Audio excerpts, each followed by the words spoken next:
Hi, everyone. My name is Bill Hose, Assistant Executive Director at LSRPA, and welcome to our first DEP topical presentation. I'm your moderator for today. The DEP presentations are 30-minute programs designed to provide guidance from DEP on a variety of topics. The DEP representatives in each session will provide a brief PowerPoint presentation with time allotted in the session for topical questions from the audience. Questions should be submitted through the comment window available on your presentation platform of your device. These sessions will end promptly every half hour. If we're unable to get to a specific question, please submit that question directly to the presenter's email address. In this session, we're joined by Atwood, Davis, and Gerry Hahn. Atwood will be talking today about some common issues the Bureau of Inspection and Review encounters with LSRP remedial phase document submissions. Gerry will be discussing frequently identified errors within REO submissions, such as incorrect information entered in the regarding section and misuse of notices. Gerry will also provide some simple guidelines to avoid these errors. Atwood is the chief of the Bureau of Inspection and Review, and some of you may know Atwood from one of his many roles at DEP. He served as a former case manager in the Bureau of Case Management, an inspector, reviewer, and supervisor in the Bureau of Inspection and Review, and as the remediation funding source coordinator in the RFS unit. Gerry has been with the department for 29 years, and he is currently serving in the Bureau of Inspection and Review. Gerry has played an integral role in the development of various forms and guidance documents. Please welcome Atwood and Gerry. Thank you, Bill. What's up, everybody? As Bill said, I'm Atwood Davis. I'm here to talk to you about common issues with key document submissions. With me is one of my best supervisors, Gerry Hahn, who's going to talk to you about some common pitfalls with response action outcomes and give you what I like to affectionately call some tips and helps. Now, just right off the bat, just know that topics like this from the department's perspective at times can be a little bit difficult. They tend to have a little bit of a negative connotation. And the reality is we're not here to rag on any LSRPs or point out any flaws. What we're simply saying is we see these issues enough and it warrants us bringing it to your attention. So I'm going to start with our common disclaimer. You're probably going to see this quite a bit today if you're attending any of the department's trainings. This presentation is for the purpose of general concepts only. If you have site-specific inquiries or site-specific need, this really isn't the proper format or venue to raise those issues.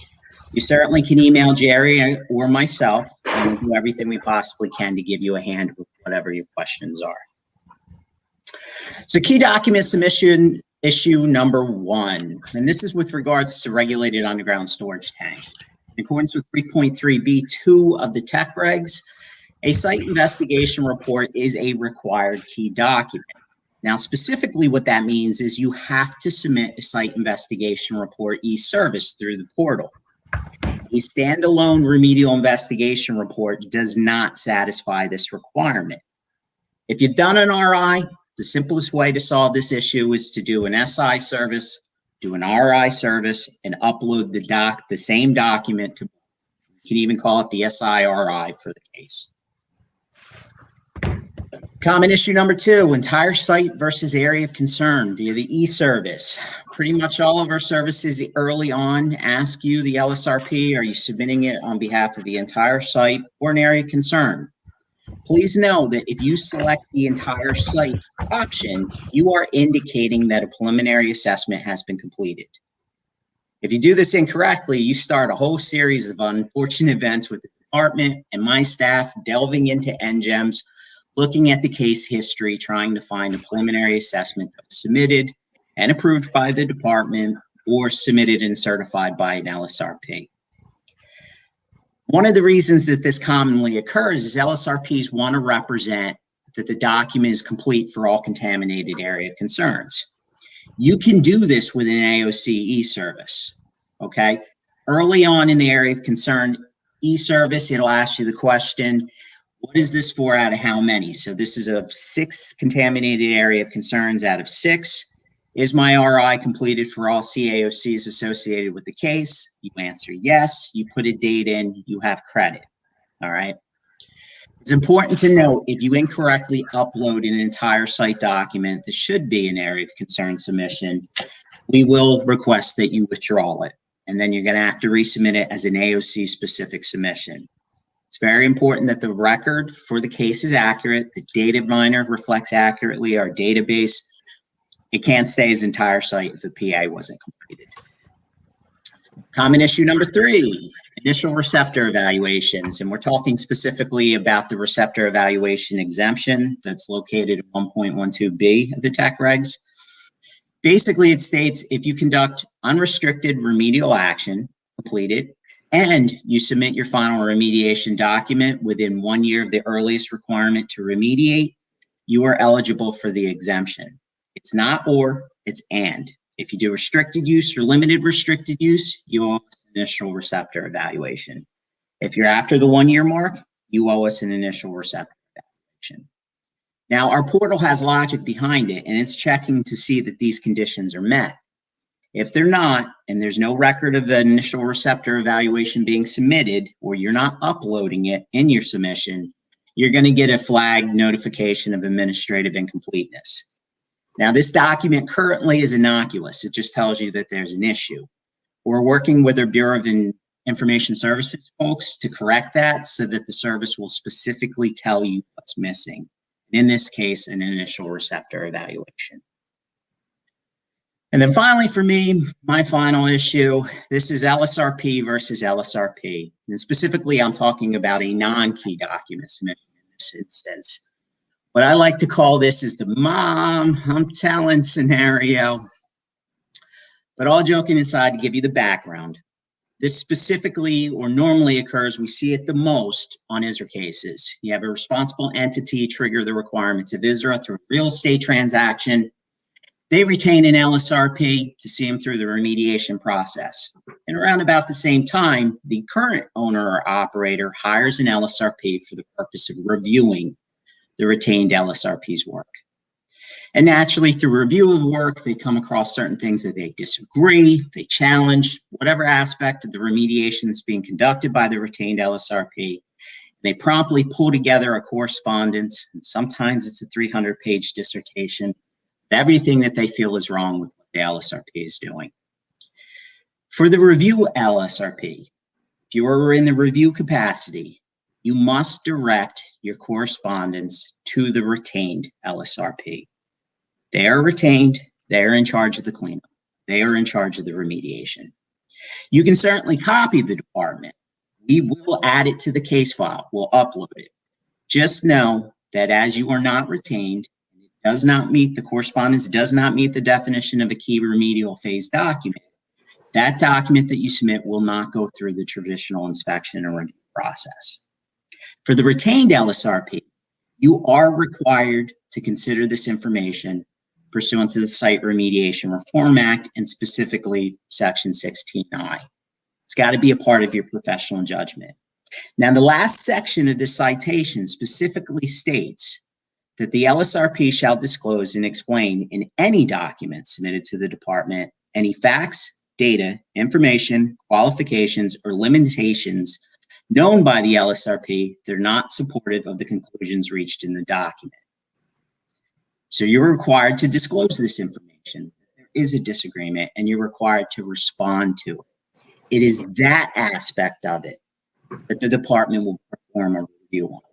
So to be clear, review LSRPs, your job is to notify the LSRP who's retained. If you send it to us, we'll certainly upload it and make it a part of the case file. Retained LSRPs, your job is to consider this information and address it. Folks, we're all on the same side here.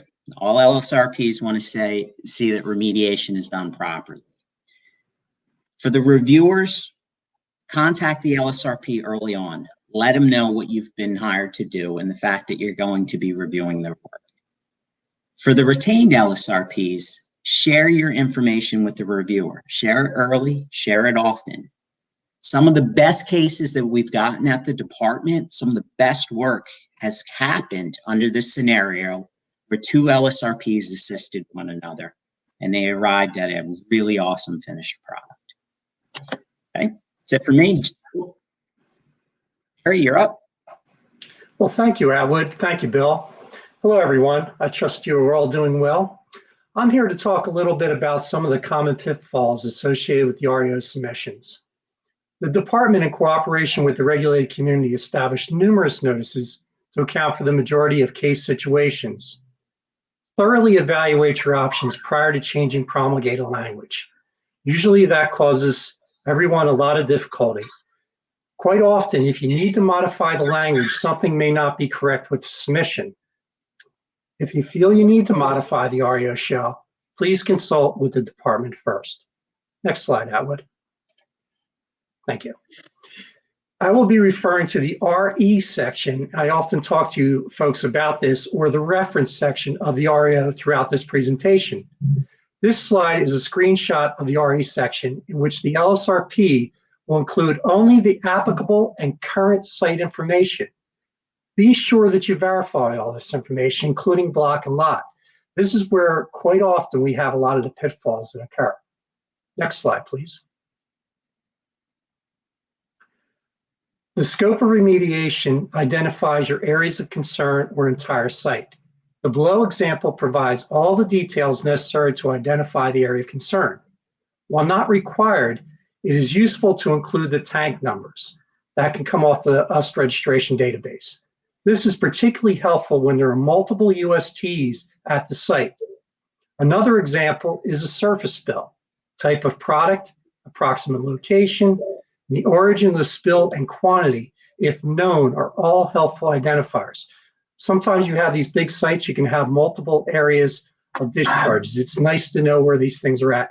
So there's no confusion. Everyone understands it. And I also emphasize, please do not abbreviate. We like to see what these things are. One time I asked my wife, what's a UST? In fact, this shows it, a UST. Some people don't know that. A regulated community most likely does, but a common person would not. For us, always ensure that the UST registration matches the size and contents of the tank identified during closure. This information should be consistent throughout the submission. Sometimes people will identify one tank throughout the submission and it won't match with the UST registration. That's always a snafu. We'll always contact you and say we need to correct that. Next slide, please. If you're working at an ISRA subject site, but are only issuing REO-A, that means you're only issuing it for specific things. Do not include the ISRA identifiers, such as the ISRA transaction and the ISRA case numbers. Only use the ISRA identifiers when issuing an ISRA leasehold or ISRA entire site REO. Likewise, only include communication center numbers when the REO addresses all media associated with that AOC. For instance, if you do a soils only, you're only taking care of the media. You're not actually closing that case out in its entirety. Groundwater still remains.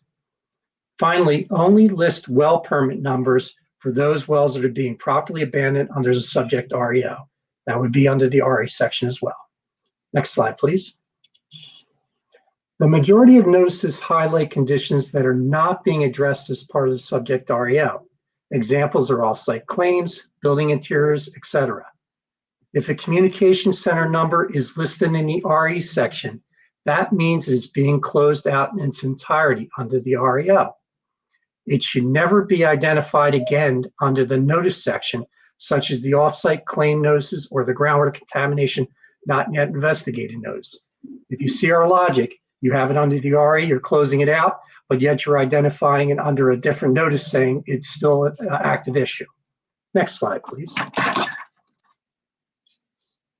Modern wells must be properly abandoned prior to issuing an unrestricted REOE. No exceptions. If you're issuing unrestricted, that means you're closing out your wells. You don't no longer need to investigate that site unless you're transferring wells. At some point, we'll talk about that. Wells can remain open for unrestricted REOs provided they are being utilized for other AOCs being actively investigated. The building interiors notice is often included in REOs in error. Only use this notice for entire site and ISRA subject REOs, whether leasehold or entire site, and only if a portion of the building interior is being remediated as part of the release from inside the building to the environment. Contact the department when in doubt. Next slide, please. Soils only REOs. The RE section will reference soils only associated with an AOC or across the property. That means that you've done a PASI, identified all your AOCs, and you can close out the soils for all those AOCs. The corresponding notice should only be used in an REOA since it only addresses soils. And this means that the groundwater contamination remains as part of this AOC. And that's when you put the soils only notice in there. For the off-site notice, when contamination is first identified at the on-site property, call it in and link it to the site. You're doing this just like any other AOC. You find some contamination on there, you can't assume that it's on-site or off-site. It's on your property. So you're going to assume that it's part of your property.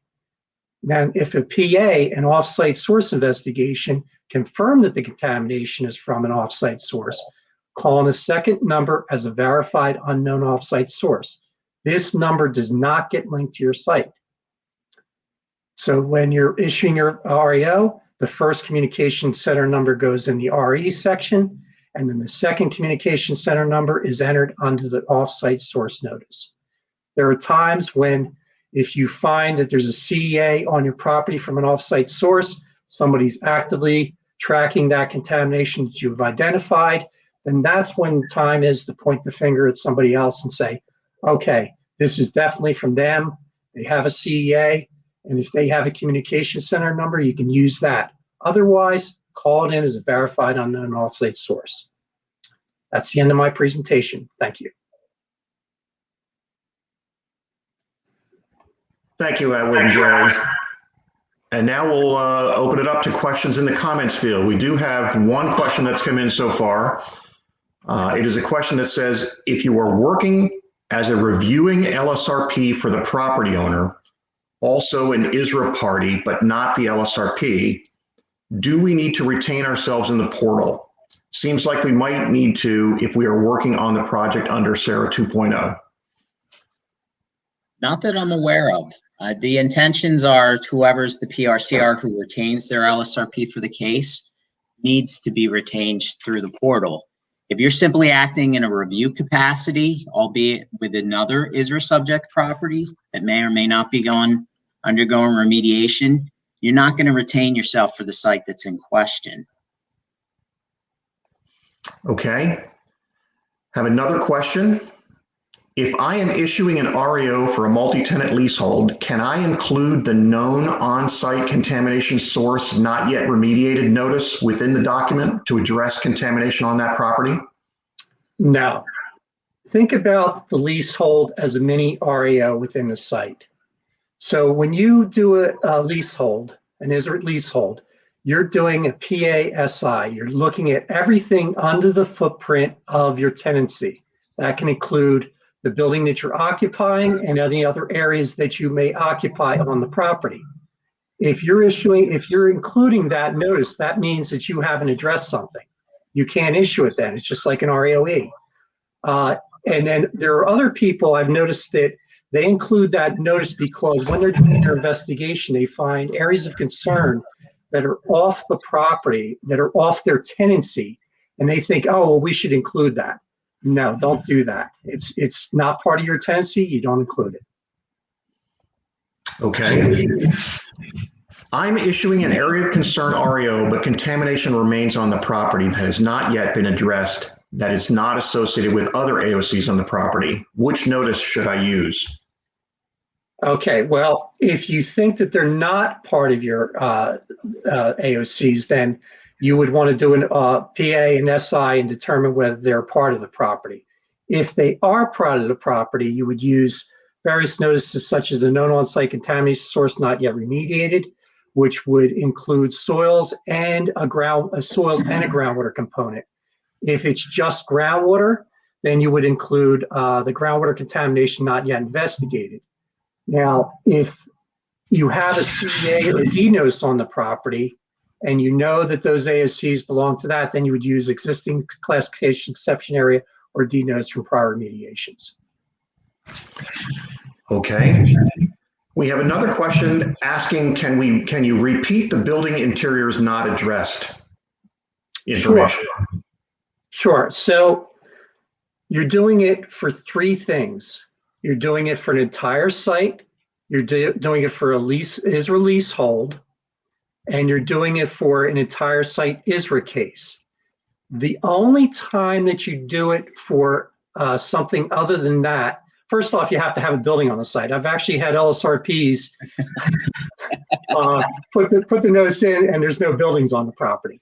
This is when you issue the REO at the time, there should be a building on the property.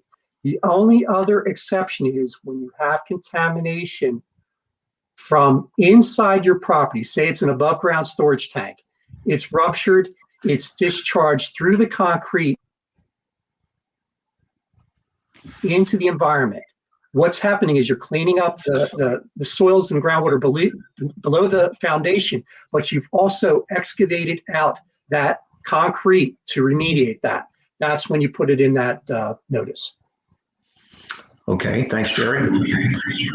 Another question, if I am issuing an AOC-specific REO for a total of 4 AOCs, but only 1 AOC is contaminated based on the investigation, is the number of contaminated AOCs in the online form 1? That is Yes. correct. You would be 1 of 1 under that scenario, 1 contaminated area of concern. And also ensure that you never have the areas of concern that you're remediating more than the areas of concern for the site. I've seen that as well. Okay, next question is, can you comment on the scenario where the remediation in progress waiver is applicable, particularly for the multi-tenant ISRA scenario? Do you want to answer that, Atwood? You can start and I can fill in the blanks. It's up to Okay. you. So a RIP waiver, as we affectionately call it, that's usually done when a earlier ISRA trigger has not done the remediation and they want to do a remediation in progress waiver. So they haven't fulfilled their obligation of issuing an NFA or an REO. So the case that comes after that, say you have a 2015 case and then there's a 2016 case. The 2016 case wants to kind of get closer to the finish line. Once they do that, they can issue the RIP waiver. They can also issue REOAs in the meantime. Okay, and just to clarify, the remediation in progress waiver is a document that the department issues for the ones that approve it. In order to obtain it, you would file the ISRA alternate compliance option form requesting a remediation in progress waiver. And again, just to clarify, this is you have a primary ISRA case with a secondary ISRA case over the footprint. You will have the obligation as the party seeking a RIP waiver to issue a response action outcome for any of your area of concerns that had a release or a discharge prior to receiving the RIP waiver.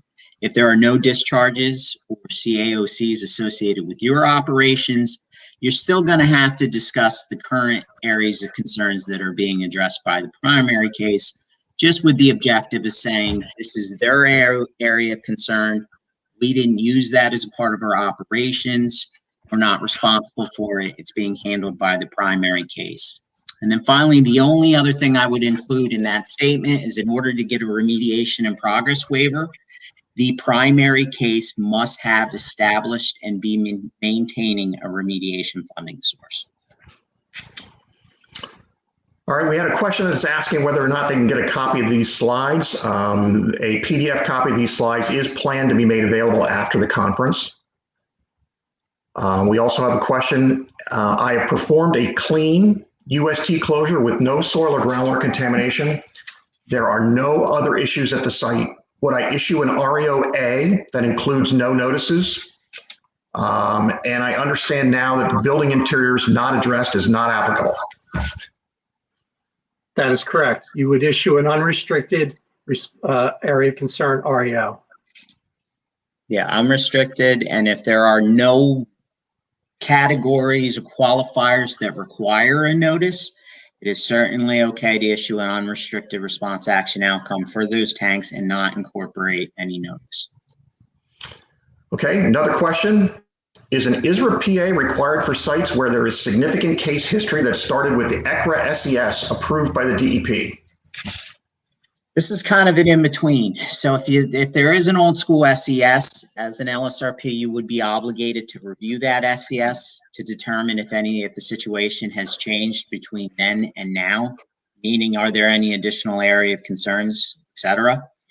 You would also have to ensure that the SES meets the requirements set forth in the tech regs with regards to what's required to be in a preliminary assessment.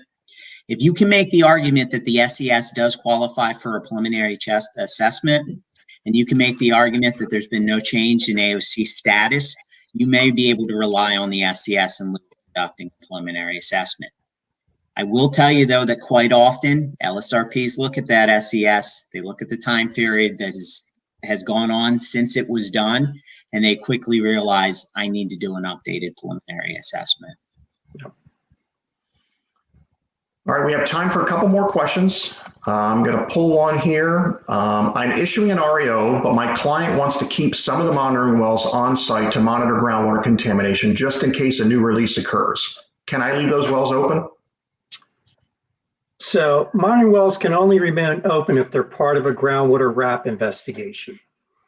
Part of an ongoing investigation associated with other on-site AOCs or part of adjacent properties investigation.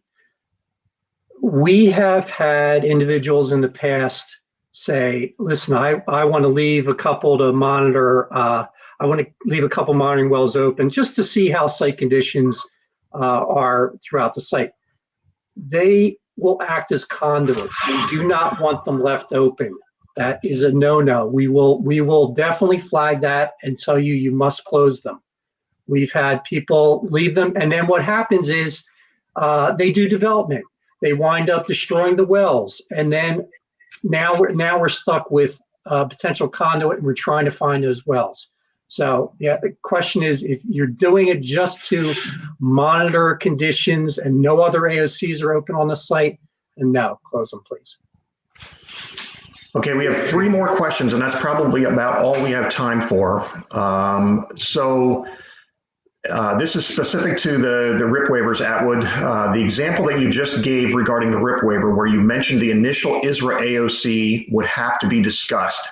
However, just confirming that these AOCs are not listed in the second ISRA SID separate LSR. Again, with regards to the case inventory document, that's for the purpose of the AOCs that you're evaluating.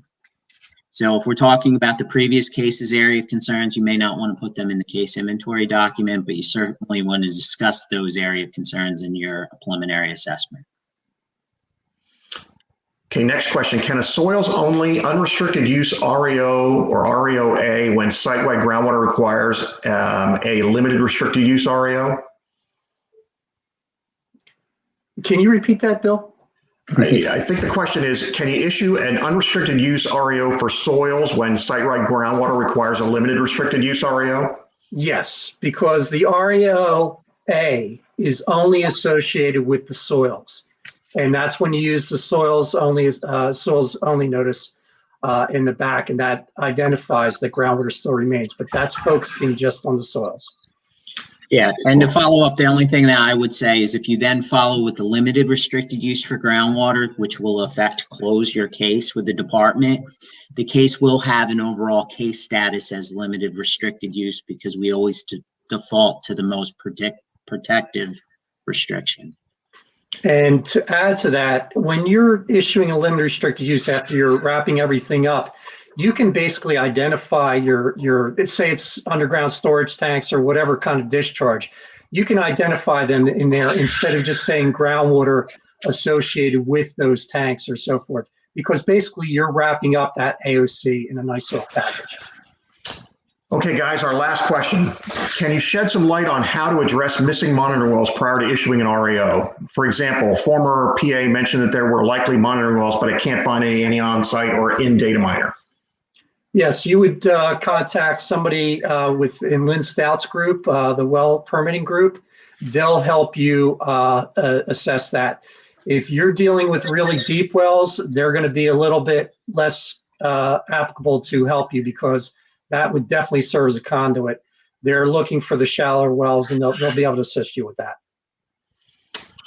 Okay, Atwood, Gerry, thank you very much. For folks that I didn't get to their questions, please direct those questions directly to Atwood and Gerry via email.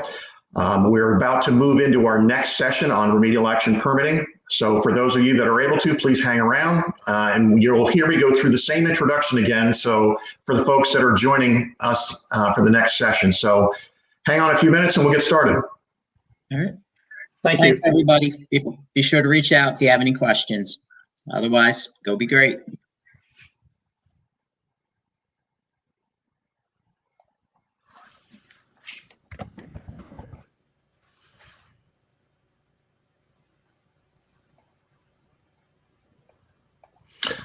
Okay, let's get started with session number 2. Hello, everyone. I'm Bill Hose. For those of you that are just joining us, I'm the Assistant Director at LSRPA, and welcome to topical presentation number 2, and I'll be your moderator for this session.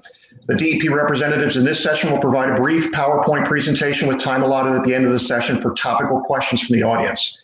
Questions should be submitted through the comment window available on the presentation platform on your device. The session will end promptly after 30 minutes, so if we're unable to get to a specific question, please submit that question directly to the presenter's email address. In this session, we're joined by Gerry, Sanderson, and Chris Blake. Gerry and Chris will be discussing common issues with remedial action permit applications and how to improve them. Gerry is the chief of the Bureau of Remedial Action Permitting, overseeing the Bureau's primary functions and day-to-day operations. And Gerry served in multiple roles in his career at DEP. Chris is a supervisor in the Bureau of Remedial Action Permitting and has served in several different capacities over his 18-year career. Both Gerry and Chris bring a wealth of experience to the program. Please welcome Gerry and Chris. Thank you, everyone. Is my slide presentation up? Is that good for everyone? Does that work? Okay. I just want to take the time to say good morning and thanks for the invite to the presentation. We can see your notes. You could see who? Your notes. Let me do this.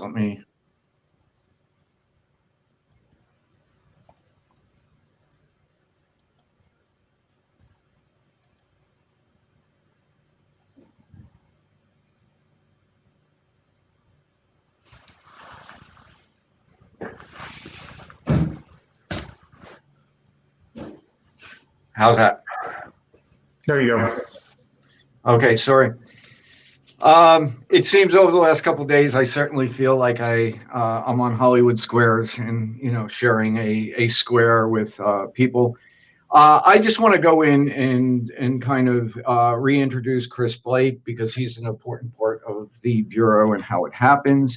He is not only a supervisor in the unit who oversees both soil and groundwater cases and permit writers, but he is also oversees the technical aspects of the remedial strategies that we get in.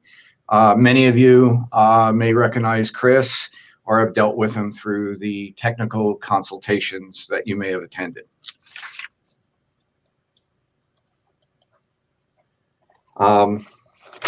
As in every slide that the DEP puts in, we have a disclaimer. The information that we are going to be presenting today is related to general concepts. We ask if you have site-specific questions that you contact the permit writer and their supervisor. I would ask that you respect the chain of command, and if you receive a notice of technical deficiency, please don't let me be the first person that you contact. Please go through the permit writer, his supervisor. If it's not resolved at that point, I'd be glad to be involved in it. I'd ask again that you hold all your questions to the end of the presentation.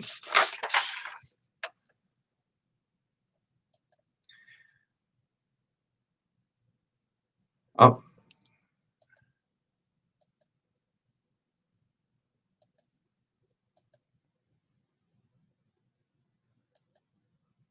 Okay, I'm going to go in with some metrics at this point. I'm sorry, the slide presentation got a little bit mixed up. I thought I had it.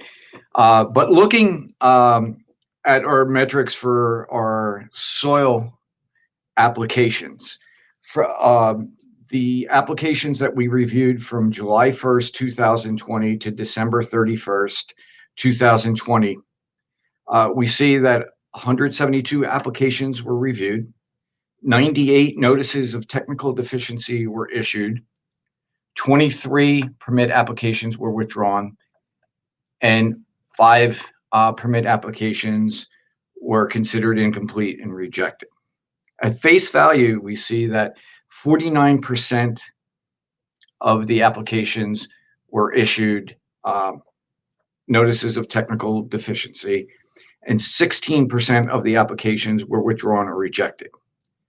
If you attended the professional judgment presentation yesterday, some of the 49% were addressed during professional judgment.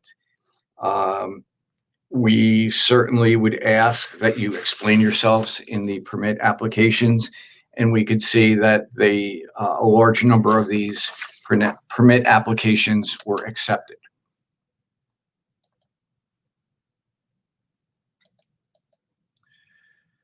Looking at groundwater data during the same period of time, we see a very similar trend. 135 applications were reviewed, 117 NTDs were issued, 22 applications were withdrawn, and 6 applications were rejected. In this case, 79% of the applications moved forward to issuance of a permit. What are the takeaways from these metrics that we have? Well, after explaining through your professional judgment, giving the lines of evidence, giving the supporting data, explaining yourself, a large portion of these applications are found to be acceptable. What's another takeaway from this? In a small number of applications, we see withdrawal and rejection. We see some real common issues that occur in here, and Chris and I will outline these areas in hope that we can help improve these numbers. Gary, Yes. would you like us to put up the other slide deck for you? If you can, I apologize because Christina's ready. I thought this was. Yep, Christina has it ready for you. We just need to. I will stop sharing. Give us 1 minute and Christina has it ready. And again, I apologize to everyone for this. I thought I had the most current slide presentation.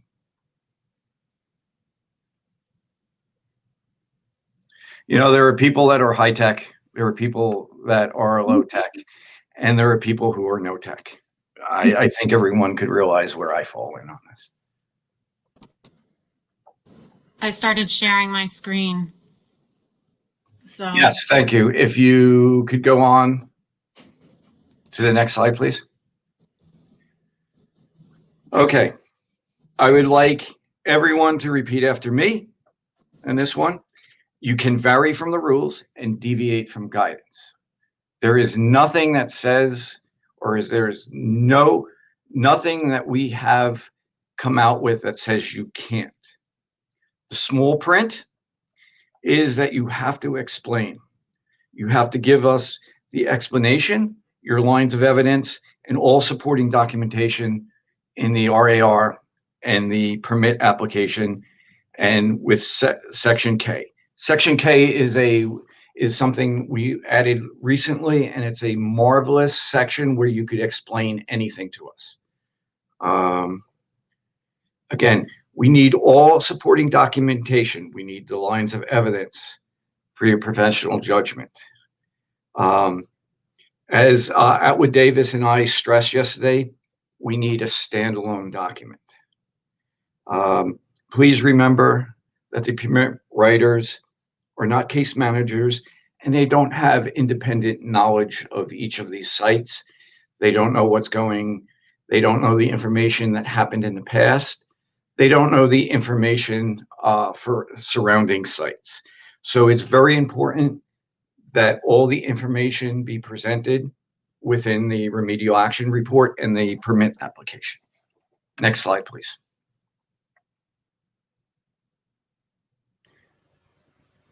Chris, it's up to you. All right, thanks, Gerry. All right, so soil wrap application, common issues that we have. When you have a site that you're coming in for a wrap for historic fill, most of the time you don't have to delineate the fill, especially if you're in a mapped area. It's usually site-wide. However, if you've got on-site discharges and soil is contaminated and that is what you're capping and leaving behind, have to delineate. We're having some issues with submittals coming in where soils aren't completely horizontally and vertically delineated to the remediation standard. Historic fill wraps should only contain historic fill type compounds. We're seeing a lot of different compounds coming in on the applications and the deed notices, mostly VOCs, a lot of benzene, naphthalene, sometimes some solvents. These are not related to historic fill. They're from on-site discharges and they have to be delineated and addressed accordingly. Impact to groundwater pathway has to be addressed. We're seeing contamination on sites that's over the screening numbers, and a lot of times things aren't really being addressed. So you either have to come up with, develop site-specific IGW numbers, and we have guidance on how to do that, or you can go the VOC capping route, and we also have guidance on how to do that. Next slide, Christina, thanks. EPH. Seeing a lot of applications coming in, submittals that have some pretty high EPH. A lot of times it's older TPHC data. All right, and as everybody knows, we've got EPH category 1 and category 2. Category 1, heating oil, diesel fuel, and the threshold is 8,000. There's category 2, the heavier oils, like number 4, number 6, and the threshold is 17,000. Those are the numbers that you have to clean up to. All right, and if you have contamination at levels higher than that, you can use the calculator. And you can calculate an alternative threshold. And of course, there's the 30,000 cap. So I think what we're generally seeing a lot is some of these older sites that have older data, TPHC generally, very high numbers. Sometimes folks are coming in with 60, 70,000, 80,000, and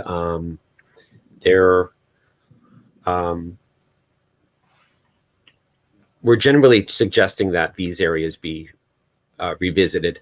Like I said, sometimes the data is 15, 20 years old, and hopefully we can go out and resample using the EPH method as opposed to the older TPHC method, and hopefully things get lower, but this is just an issue that we're seeing. Next slide. All right, moving over to groundwater application submissions, contamination.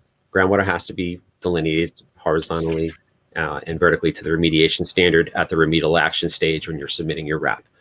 So we're still seeing some delineation issues on a lot of submittals, although there have been some improvement. There's a lot of vertical welds that we're seeing, vertical points, but we're still having some problems.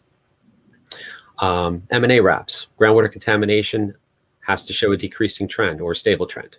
And the levels that are remaining should suggest that a soil source or any kind of free residual product source has been remediated, is no longer a concern. For active RAPs, where you have free product. And this goes along with the listservs that we came out with in September of last year. If you have free product in wells, and your remedy, not only your long-term remedy, not only should be addressing the free product recovery in the well, but it needs to be addressing the source of that product in that well that is generally extending out from that well, or if there's any kind of a soil source in the area. So that listserv, we tried to put as much detail in there as we could about investigating things beforehand. That seems to be the best way to tackle it, is to investigate and remediate as much as you can early on. But if there is remaining, then whatever your long-term remedy for the RAP, the active RAP is, everything has to be addressed, not just the free product in the wells. Next slide, please. Administrative issues. Just a few that we see common. The GIS shapes, sometimes we don't get them for either a CA or a deed notice shape. When we do get them, sometimes it doesn't match up with what's in the deed notice or what's in the CA fact sheet form or in the RAR.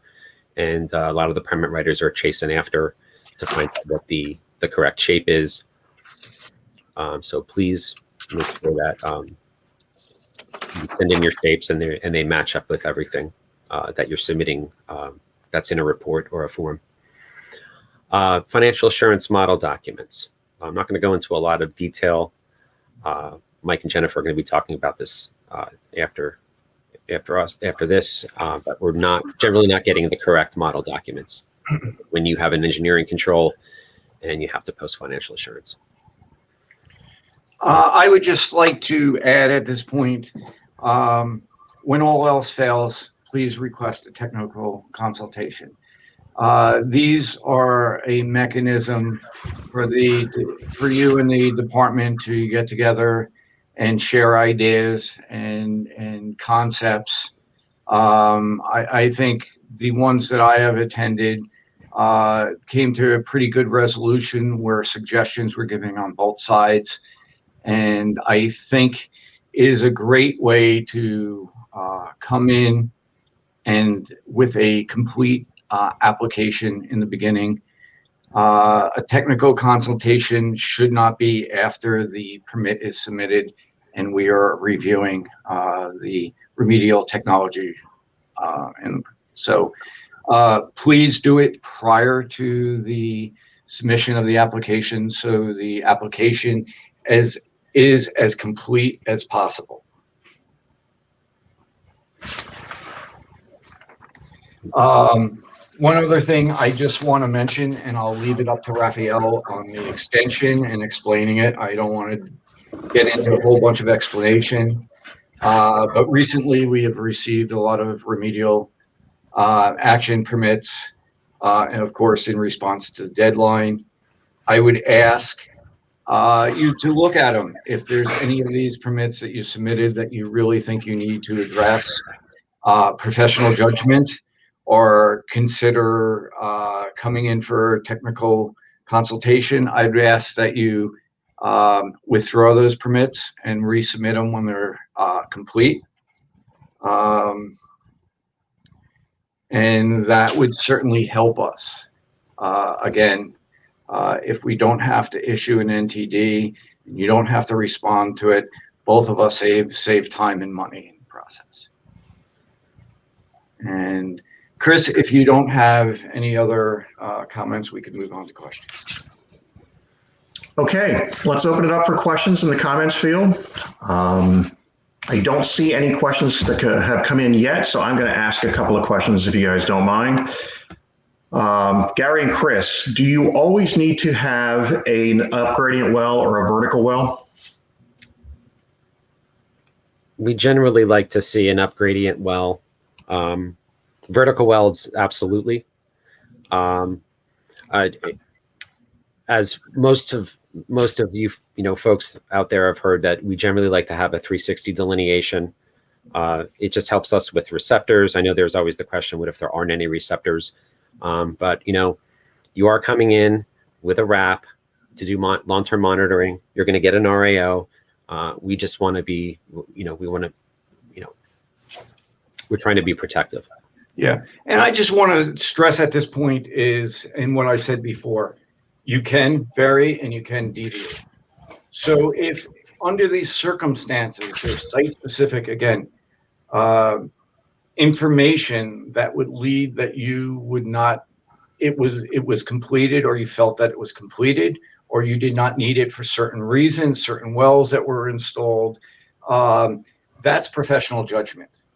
And that would have to be explained. So again, everyone should make sure that if they're going to vary from these things, that they provide the explanation, the lines of evidence, and the supporting documentation on why delineation would be complete.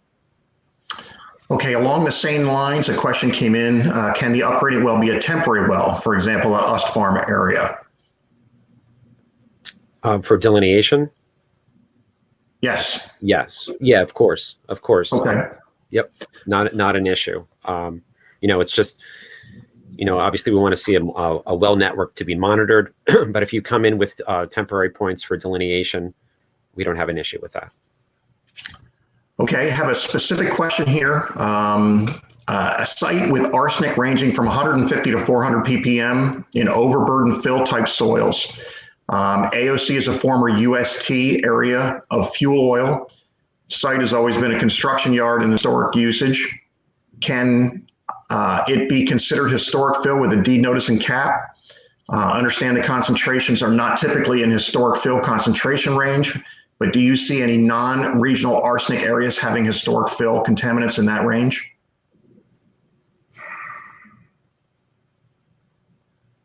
I think we're bordering on a site-specific question here. I think we would have to look at the information. Is it an area that has historic fill? Are the characteristics of the soil that we're finding the contamination in, are they characteristics of soil of historic fill? Do we have ash? Do we have cinders? The typical historic fill characteristics.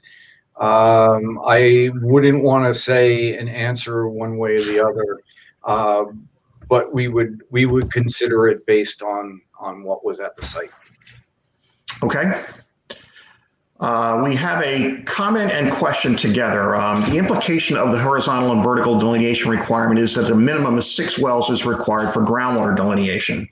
There are numerous CEAs with only 3 wells, let alone 6 wells. Should the LSRP void these CEAs and require additional groundwater delineation?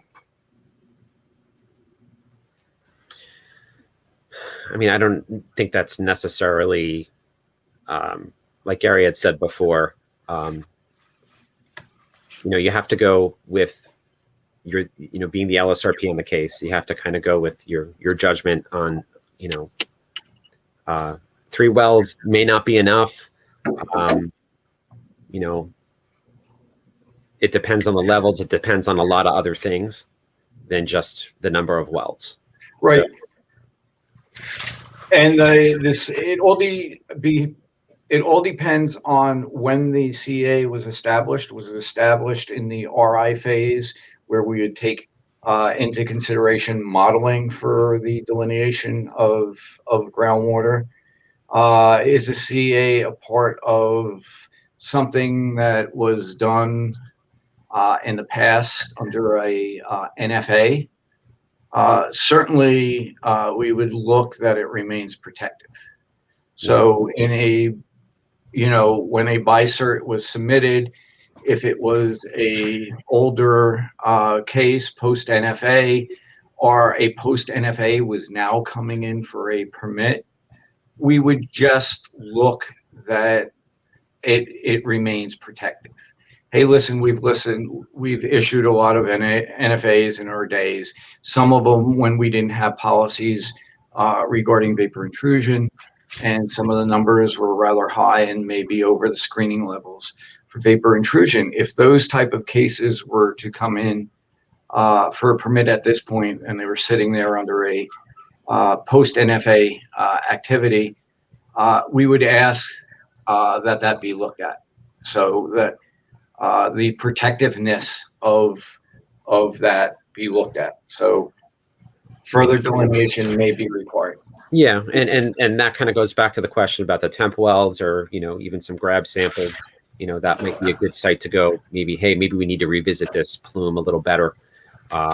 Maybe 1 or 2 extra wells may be a good idea, depending on how that investigation turns out for monitoring in the future. So. Okay, I think this is a quick one. If a RAP application is withdrawn, will the submitted fee be refunded, or can it be applied towards the future revised RAP submittal? Normally, we say if you submitted a application and it underwent review, that we would not refund that fee. It would be spent on the review of that application.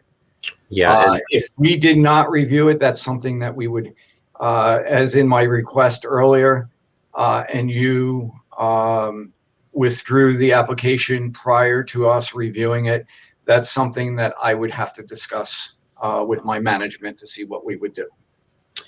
Yeah, I mean, just so everyone understands that there's a lot of review time that goes into a case that could be withdrawn. Maybe something, it was very deficient. Staff had to review it, maybe talk to support, send a deficiency letter. So yeah, there's a lot of work that goes into that, and that's why that situation is that we generally don't refund. Okay. A question of how do you suggest memorializing the outcome or resolutions of a technical consult? Does DEP do an independent file note? Normally, and Chris, please jump in on this. Normally, we would ask that the LSRP and the party come in with a email that would summarize the technical consultation. The DEP parties that were involved in the meeting will concur or correct that email. And at that point in time, it will be placed in NGEMS. So it will be there as an electronic file. Okay, next question. Can clean, upgradient, and deep wells be used for delineation, or that were used for delineation, be eliminated for long-term monitoring? Yeah. Depending on, if you have, if it's an upgradient well, you've got, rounds and rounds of data that it's been clean and your issues are down gradient, then yeah, I mean, that doesn't seem like a well that would be, that you would need to have in a monitoring plan. More so focused on down gradient wells, fringe wells or side gradient wells. Just more to kind of monitor the plume activity. That's the goal, is to assess the cleanup under the permit, for an M&A type of a remedy.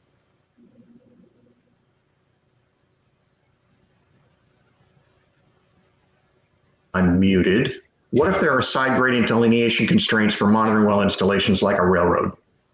Okay, we have a few of these come in, whether it's a railroad or whether they're sitting on top of the cliff on 280, and the nearest spot that you could do a side gradient monitoring point is just way too far, 1,000 feet, 800 feet. This is something that we've dealt with, and listen, something that far away really isn't going to tell us much at all. So there have been cases where I've seen where we have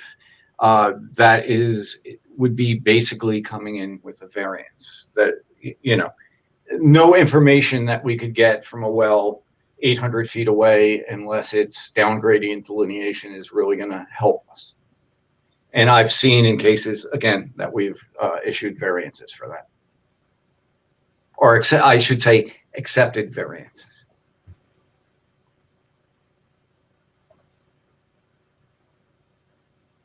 You'd think I would learn that I'm muting myself. We have one more question. If we can't test upgradient due to field logistics, would we have to request a variance from the tech regs?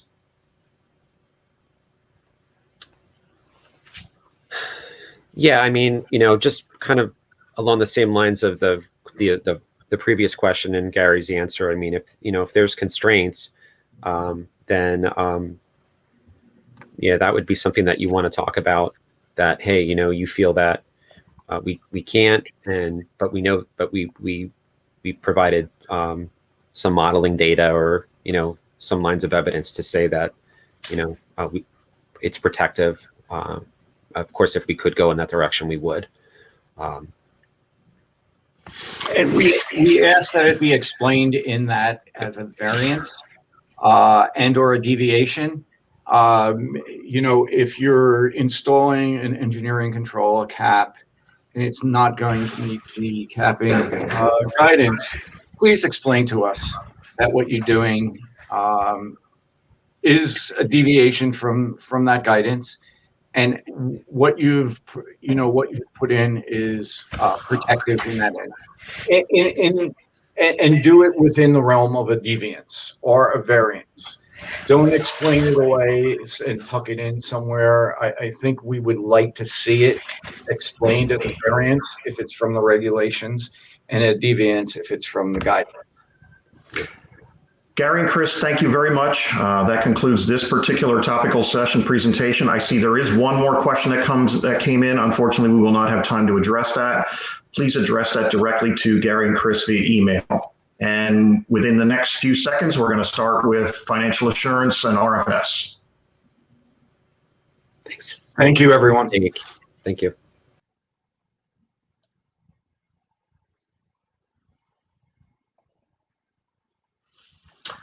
All right, hello everyone. Welcome to DEP Topical Session 3. For those of you that just joined us, my name is Bill Hose and I'm the Assistant Executive Director at LSRPA, and I'll be your moderator for this session. The DEP representatives in this session will provide a brief PowerPoint presentation with time allotted at the end of the session for topical questions from the audience. Questions should be submitted through the comment window available through the presentation platform on your device. And this session will end promptly after 30 minutes. If we're unable to get to a specific question, please submit the question directly to the presenter's email address. In this session, we're joined by Jenn, MacLeod, and Mike Infanger. Jenn and Mike will be discussing the various model documents for the RFS and FA mechanisms with a focus on which mechanisms are acceptable for RFS, direct oversight RFS, and FA, and when to use each version. Mike will also focus on common mistakes associated with FA documents and how to avoid them. Jenn has been with the department for 14 years, the last 5 of which have been in the Remediation Funding Source Unit. She has served in the role of the Remediation Funding Source Coordinator for the last year. Mike is a unit supervisor in the Bureau of Remedial Action Permitting, and he also acts as the Financial Assurance Coordinator for the program. Please welcome Jenn and Mike. Thank you, Bill. Good morning, everybody. And as Bill said, we're going to talk about the mechanisms that are available to you for RFS and FA. So I'm just going to jump right in.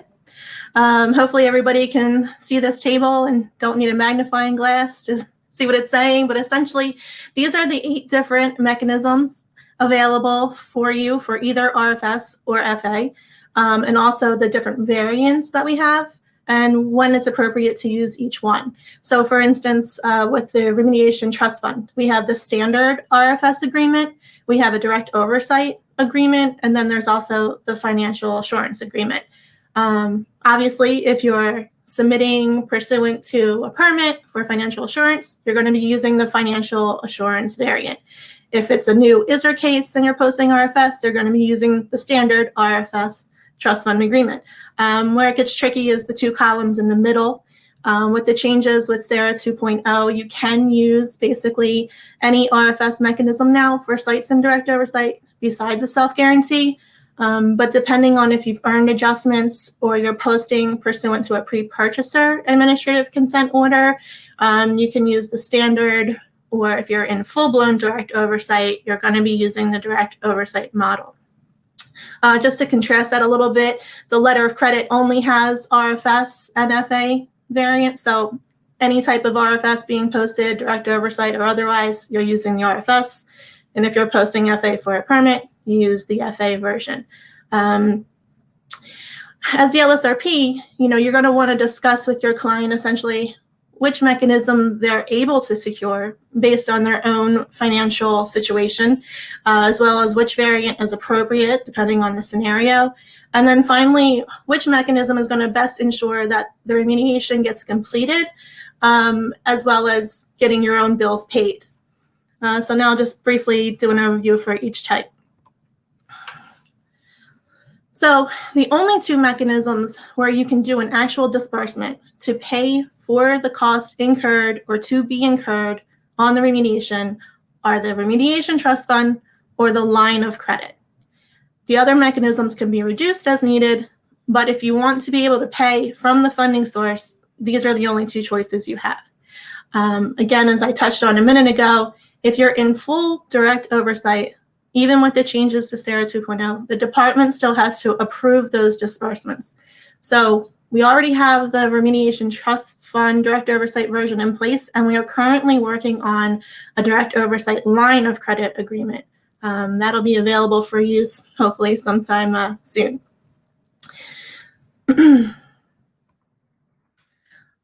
The next 3 types are essentially promises that funds will be paid to the department in the case of non-compliance.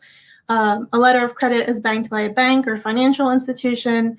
And the surety bond is our newest available mechanism, and it's backed by a surety company. We don't have the requirements yet in ARCs. Those are coming. We're working on it. There was a listserv that went out, which hopefully everybody saw. But one of the biggest requirements is that the surety company providing the surety bond has to be listed on the U.S. Department of Treasury, Circular 570. If you just Google it, you can find the list. And then it also has to be licensed to be a surety company in the state of New Jersey. So on that website, it lists every state where they're eligible to provide a surety in. An insurance policy, we actually don't have a model document for the insurance policy. We are just reviewed on a case-by-case basis to ensure compliance with subchapter 5.5, and also that the access to the funds are not restricted in any way if the RP falls out of compliance.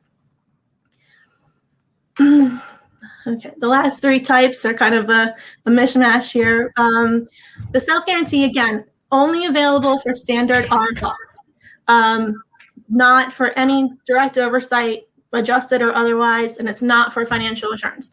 There is a self-guarantee application available on the SRP webpage, the forms webpage, and it has to be renewed each year.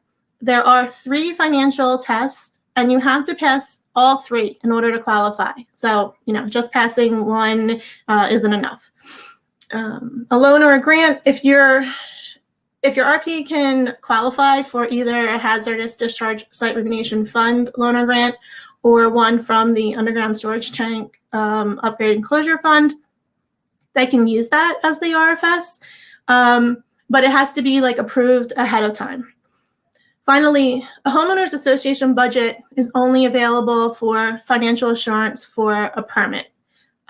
Essentially, if the property owner is a homeowners association or a condominium association, and they have in their annual budget dedicated funds for the FA costs, meaning the operation, maintenance, and monitoring, excuse me, of the engineering control, that can be provided on an annual basis instead of securing one of our other mechanisms. So besides the model documents, we do have one other template out on our webpage, and that is the annual evaluation and verification letter. So for 4 of our mechanisms, the remediation trust fund, the line of credit, the environmental insurance policy, and the surety bond, every year you're required to provide the current value of the mechanism as well as a confirmation that it will remain in effect for the next 12 months. And this is required annually, whether the mechanism is posted for RFS or FA. So even if you're on your biennial schedule for FA, this document still has to come in every year. The letter that's out on our website is the RFS version. So I would say if you're submitting for financial assurance, to please change the addressee from the RFS unit to your renewal action permitting, Mike Infanger, FA coordinator, to that effect, so it doesn't come to me. So ignoring what I just said about changing the address on the evaluation and verification document, the actual mechanism model documents cannot be changed. They're all kind of fill in the blank. You're adding in your contact information, your PI numbers, and that's it. We don't really entertain any modifications to these documents. The last thing to realize is that the RFS PI number and your SRP PI number are going to be different. But if this is your initial application for RFS, you won't necessarily have an RFS PI number yet, and it's okay to leave it blank. Again, there's no template for an environmental insurance policy. And if you learn nothing else from my presentation and Mike's, is that the templates for RFS, FA, and direct oversight are all different, and they can all be found at the RFS guide webpage. And now Mike's going to basically elaborate a little more on the differences between the RFS and FA versions and the issues we have. So Mike?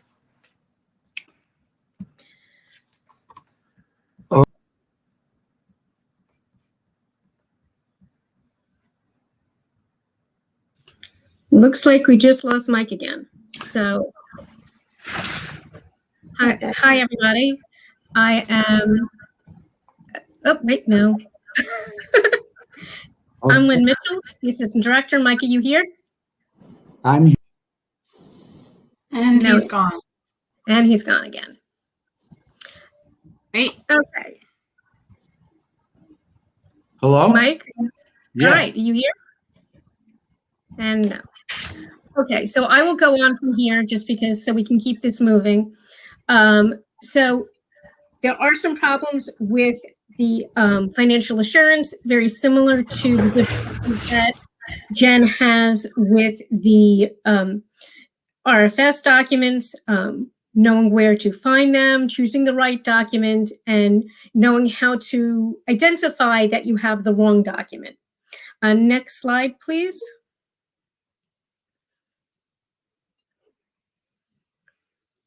Jenn, you're forwarding them, please, right? Thank you. So a way to find the documents is if you're on the SRP main webpage, you click where it says all other topics. Next slide.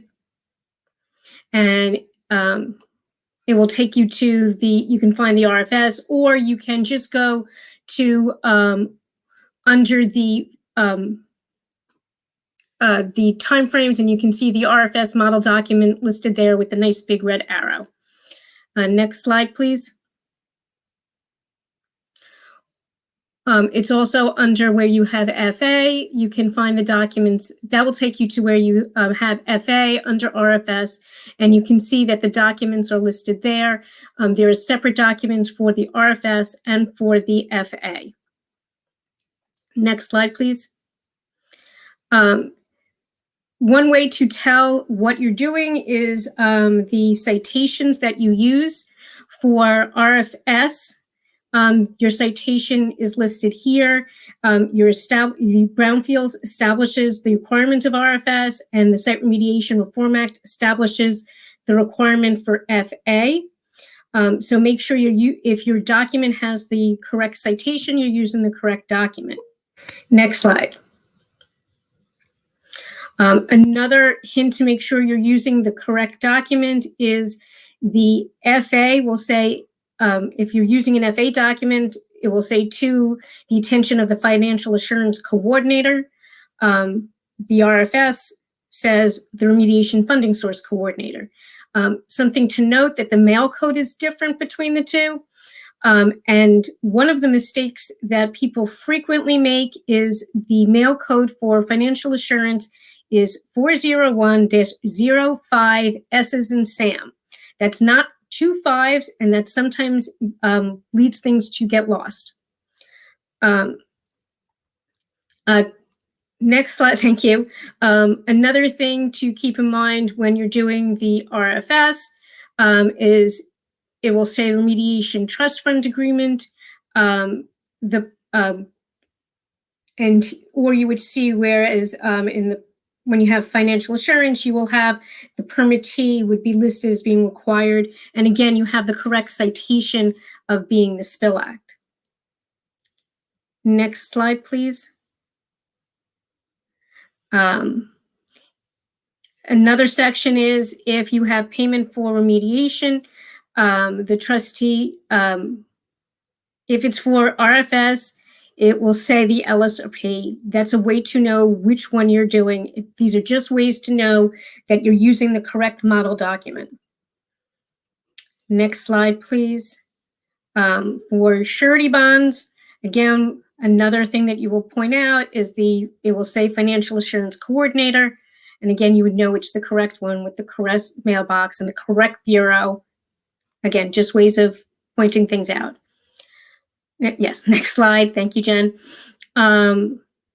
When you are, again, looking at the surety bonds, again, we're looking for persons responsible for posting financial assurance. Again, financial assurance is what's needed for for your permit, and these are the words you need to look at. And again, the citation is the Spill Act. So I hope we have Mike back to answer some questions, because that's about all I can do. All right, everybody, I'm sorry that we had some technical difficulties there with Mike, and I want to thank Lynn for stepping in to do the slides that Mike would have handled. The floor is open for questions. Please type them into the comments section and we can go from there.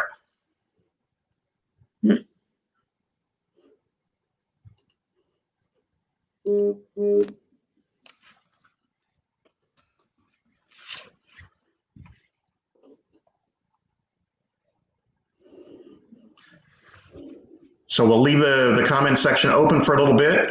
If we don't see any questions come in the next minute or two, we will just move to the next session starting at 10:30. So there'll be a brief period of time where things will be quiet.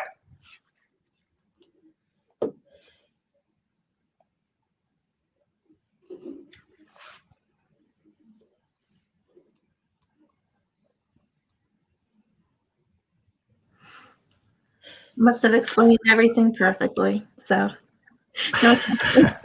Or they have Good job, no Jenn. ability to answer these questions.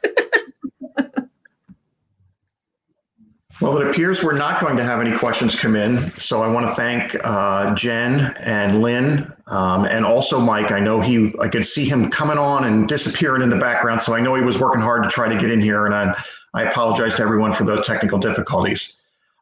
We do have a question. What is the process for getting reimbursed from Remediation Trust Fund for a direct oversight case? Okay, certainly. So you're going to submit the remediation cost review and RFS FA form. On that form, under section C, you're going to check off the box that says disbursement pursuant to 512, direct oversight only. It's 512B, I believe. And it says right on there, direct oversight. And then you're going to fill out, I want to say it's section H, because section G is for an LSRP directed disbursement, and then section H has the amount that you're requesting to be dispersed from essentially, a department approved disbursement.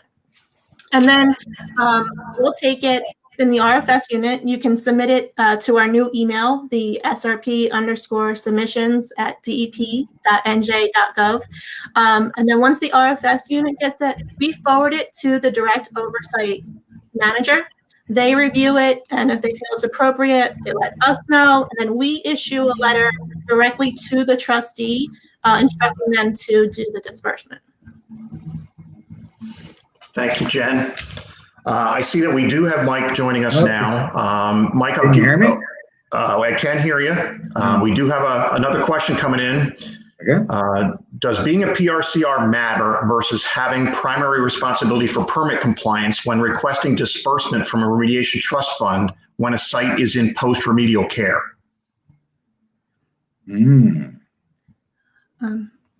Well, essentially, disbursements are not made from financial assurance because you have to maintain the financial assurance amount. It doesn't really get reduced. So if you were to do a disbursement for partial assurance, you would have to immediately turn around and increase the mechanism right back to the amount required for FA. The FA, particularly on soils, it's held in perpetuity. So in practice, we really don't do disbursements from financial assurance mechanism, only from RFS.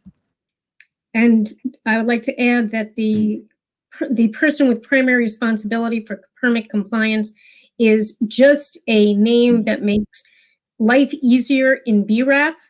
It does not really have any other authority besides that. It's just the first person we contact. Sorry, Mike. Yeah, I didn't understand the questions. I'm glad everybody popped in.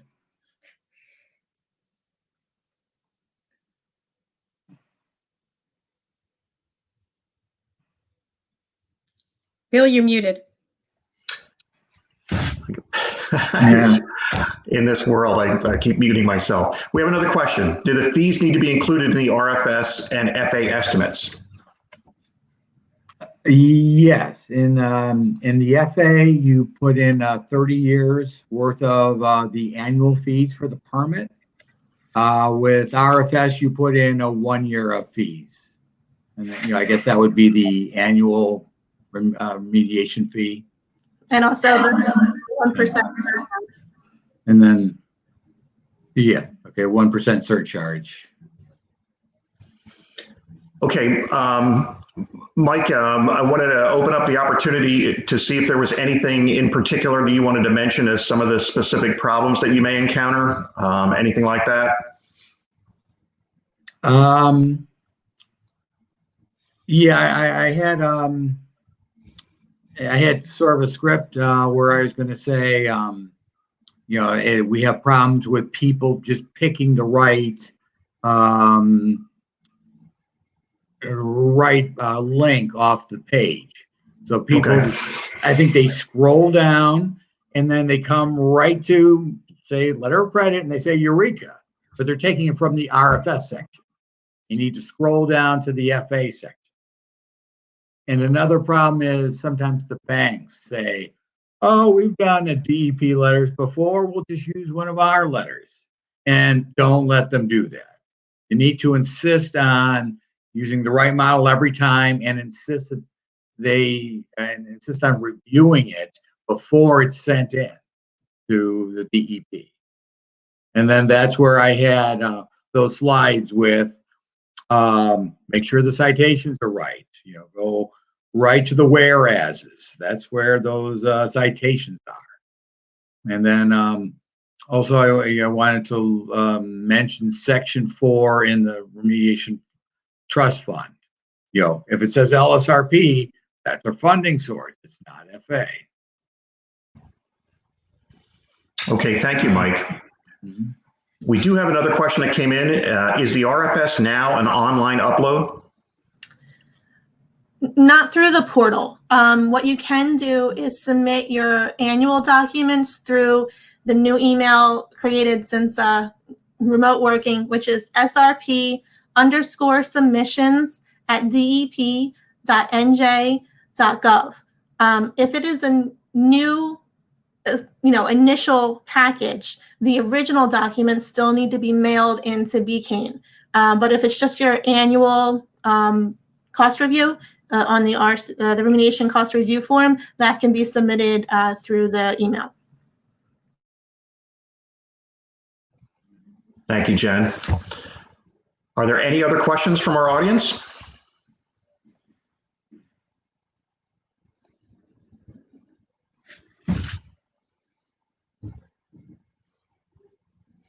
Okay, I want to thank Jen and Mike and Lynn for your time in this session.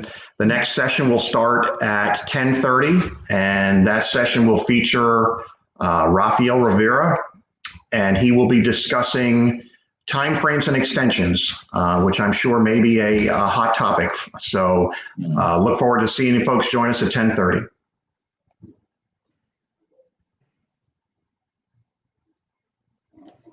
Okay, bye now. Thanks, Mike.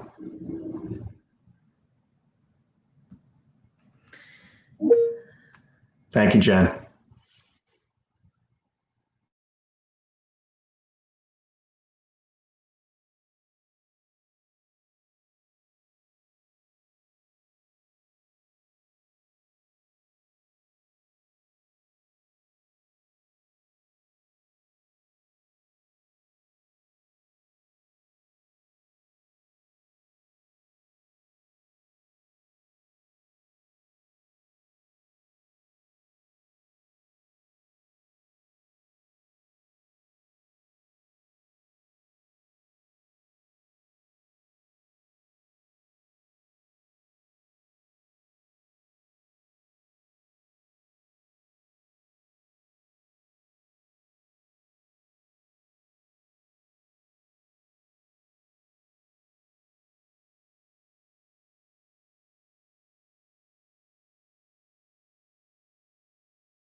Hello, everyone.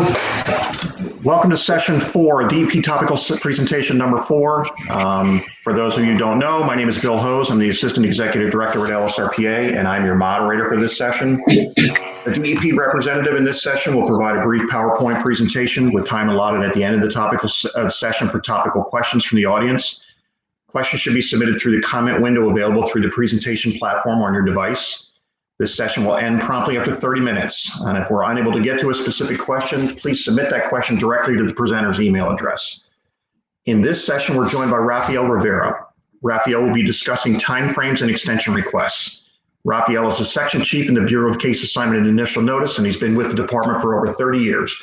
I know Rafael personally, and he brings a wealth of experience. Please welcome Rafael. Thank you, Bill. Good morning, everyone.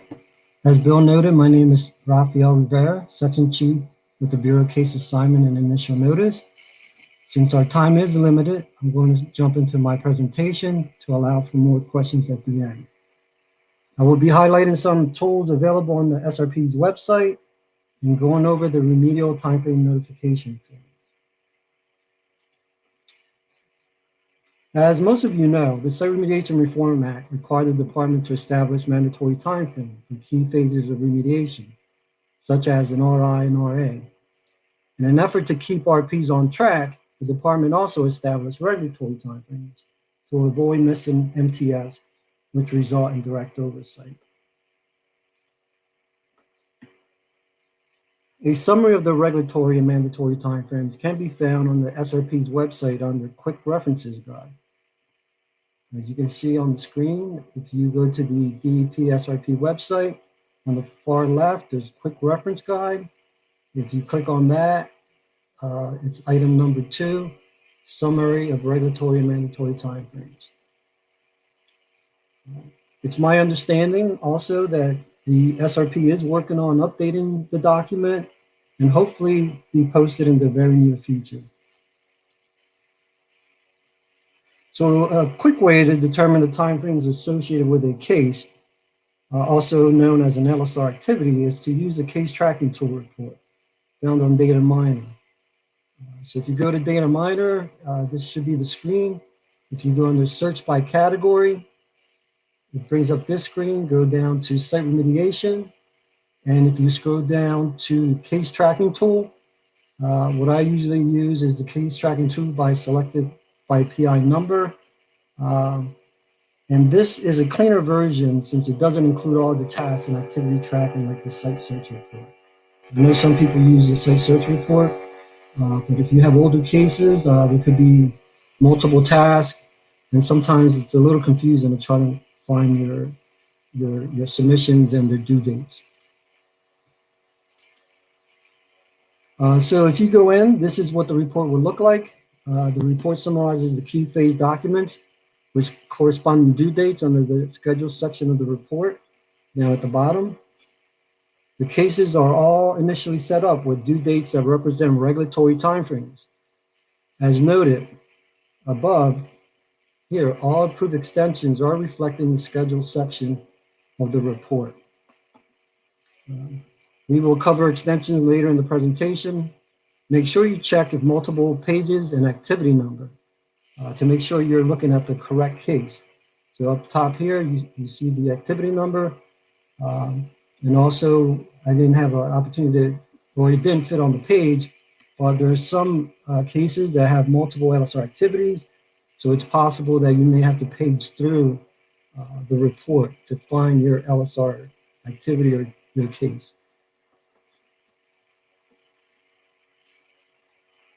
And real quick, I just want to go over some of the dates. As you can see here, the date remediation was required to be initiated. It was 9/12/19. Based on the fact that this has a PA-SI due, I know it's going to be an ISRA case. And as you can see, the date remediation required 12/19. The IRE, PA, and SI is due 1 year after that, which is 9/11/2020. So that represents your regulatory timeframe for your IRE, PA, SI. And as you can see, it's a soils case. It's 3 years from the SI or 4 years from the date remediation required to be initiated. That would apply for that would apply for ISRA cases and UST cases. Now, if this was a spill act discharge case, you would not see the PA, the SI, and the first thing due would be your RI, and that would be 3 years from the date remediation required to be initiated. But this is an example of an ISRA case. I just want to kind of go over that. And you can see later on when we discuss extensions, how these dates are going to change and no longer represent the regulatory time frame.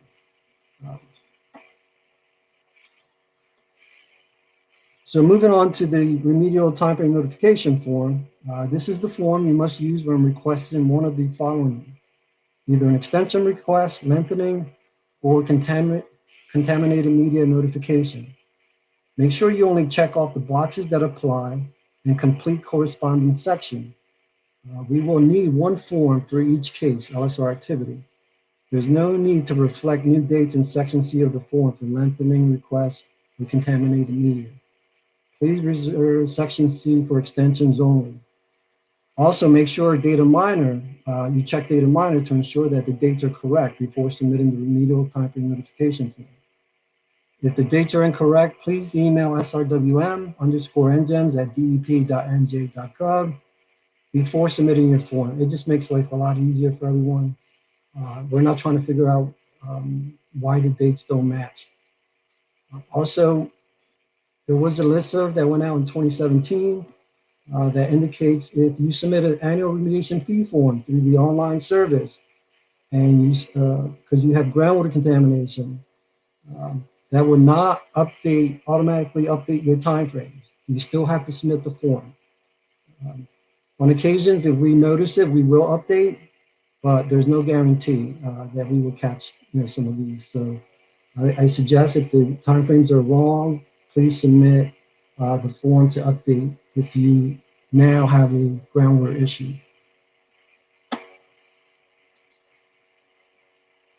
And I think, as most of you know, if you're filing an extension request for regulatory timeframe, it must be submitted 30 days prior. Complete section C of the form with the justification. And regulatory extension requests cannot exceed the mandatory timeframe. And they're also deemed approved unless you receive a denial letter. So, for example, a PA, the most you can get an extension to is the mandatory timeframe, which is 1 year. If it's an RI, RA, you can request an extension to the mandatory timeframe, which would be 2 years. I will provide an example in the next few slides. So extension requests for mandatory timeframes must be submitted at least 60 days prior to the mandatory timeframe, but no sooner than 6 months. Extension requests in certain circumstances are deemed approved, such as permits and funding. However, the submittal must be technically and administratively complete. The extension should be equal to the actual duration of the delay. So if you're submitting an extension request because you're waiting for a permit prior to issuing the REO, we're suggesting to request 6 months. I know we don't have an exact date, how long it's going to take, or how much time it's going to take BRAP to issue the permit, but we're just, as a guide, just submit the extension request in 6 months, and the approval letter will reference that it's conditionally approved and will be equal to the amount of time it takes the department to issue the permit, or if it's a funding case. So for example, if BRAP takes 9 months to issue the permit, the due date and activity tracking will be updated, adding an additional 3 months to the original 6 month request. You will then have 30 days to file the final document, remediation document, your REO. So obviously it works the other way around too. If you submit it 6 months and BRAP gets it out in 3 months, that's going to be your new due date. So just be aware of that. So to determine the status of your extension request, see data minor site search report under activity tracking. As you can see here, this one was a remedial timeframe notification form received, extension request. The fact that you see the task there means we received it. If it has a completed date, at least for the LSR activities, LSRP cases, that means it's been processed. If it's blank, then it's still pending or was received. And the completed date, it basically reflects the day we received the extension request. So this is an example of the extension, same example I used before. As you can see, the trigger date is 9/12/19, and the original regulatory timeframe for the IRE, PA, SI was 9/11/2020, which was the previous example, as I mentioned. A one-year extension was granted, the IRE, PA, and SI with a new due date of 9/11/2021, which now also represents the MPF. So that's what I wanted to show you here. As in the previous slides, I indicated that it was 9/11/2020. Now you see that's 9/11/2021, which is 2 years from the date remediation required to be initiated. So these dates now represent the mandatory time frame. So you got to be careful. If you look at the case tracking tool, make sure you calculate. Obviously, if it's 1 year, then it's regulatory. If it's 2 years, at least for these submissions, then you know it's the mandatory.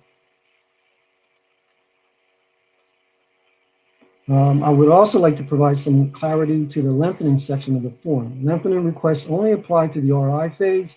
Section E2 corresponds to how many boxes are checked off under number 5.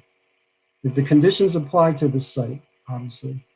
For other cases, the max would be 3 years since an entire site final remediation document is already required.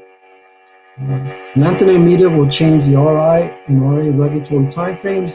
RI and RA task list and data minor report will be updated. Please make sure you exhaust all your lengthening options before submitting an extension request. So as you can see here, so what we see sometimes is they'll check off one box here, and for some reason they'll put 3 years here. I still can't figure that out. This does not mean you get to choose up to 4 years. Each box represents 1 year, assuming these conditions apply to your site. So if you check 2 boxes off, 2 years should go there, the original due date, and then the additional 2 years that would represent the new due date. And again, you don't have to reflect these dates back in section C, because for us, sometimes it gets confusing. For some reason, the dates change when you put on section C, so we're not sure if you're requesting a lengthening and an extension or what's going on. So just be careful with that. So that's a quick look at some of the tools available and some key points about completing the remedial timeframe notification form. This slide gives you some contact information. Should you have any questions, general questions regarding extension, lengthening media, data minor concerns, you can contact the BKing duty officer at 609-292-2943. If there's data issues, the dates are wrong, or cases were merged that shouldn't be merged, or whatever the issue may be, if it's data related, please send that request to srwm_mgems@dep.nj.gov. Now, if you have any questions or issues regarding missed or timeframes or direct oversight requirements, or if you get a denial letter and you're trying to figure out how to get back into compliance, you can call the Compliance Assistance Duty Officer at 609-633-1480.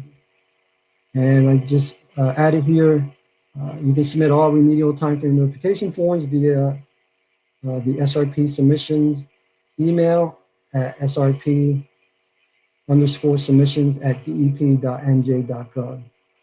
Paper copies will not be required unless requested by the department.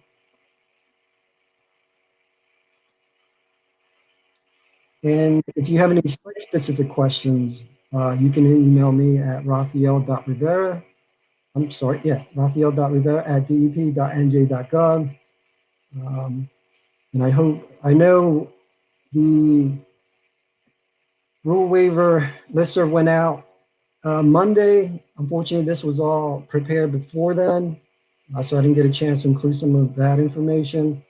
However, what I prefer, and Bill can moderate, is if you have any questions regarding this presentation or any issues, maybe we can tackle those first.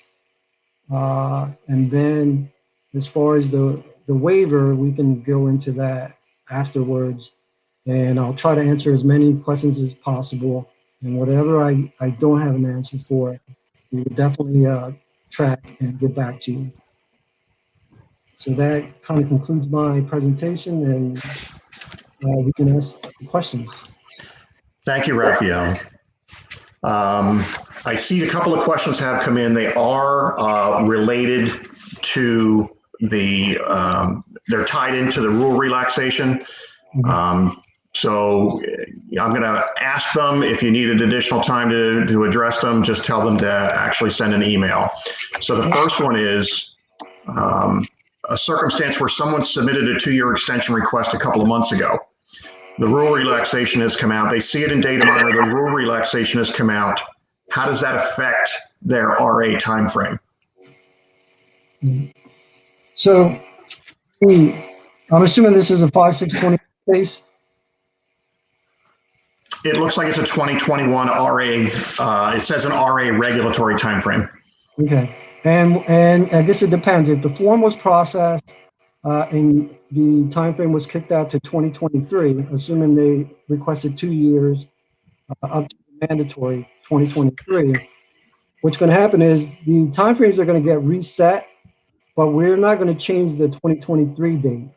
You're going to have to come in, if you need additional time, 30 days prior to your May 2023 date for an additional extension if you need the time to extend it to 2024. But the timeframes will be reset to 22 for the regulatory and 24 for the mandatory. Okay, thank you. Don't submit the extension request now. Submit them, basically with the, at least 30 days prior, no sooner than 6 months. That kind of moves into the next question a little bit, which says, do we need to submit the RAR regulatory timeframe extension form now since the deadline's been extended? I think you just kind of answered that. Correct, right. If we haven't, right, we're going to go in hopefully in the very near future and reset all the timeframes. I hope will happen, within the next, hopefully, month or two. That's our goal, to try to get these up there. This way it creates less confusion. But what we don't want is that all these extension requests start piling in, since we're going to reset the time frame. So once they're set, then we just follow the normal process. If that new date represents your regulatory 30 days prior for an extension request, if it represents your mandatory, then submit your extension request 60 days prior. Okay, here's another question that's tied into the rule relaxation. The relaxation extends to May 2021 RA regulatory timeframe for cases subject to the statutory RI timeframe, so a pre-1999 case, until May of 22. For a case with groundwater that did not get the statutory extension of the 2014, so they didn't get the date to 2016, but did extend the RA regulatory time from May of 19 to the same as May of 21 mandatory RA timeframe for the pre-99 case. Is the May of 21 mandatory RA timeframe extended by this notice? If so, is it a year or 455 days? Yeah, that would be, and that listserv was broken into 2 categories. The ones that are subject to the statutory timeframe you referenced, and the ones that are not subject to the statutory timeframe. All the ones that are subject to the statutory timeframe, their dates will get adjusted.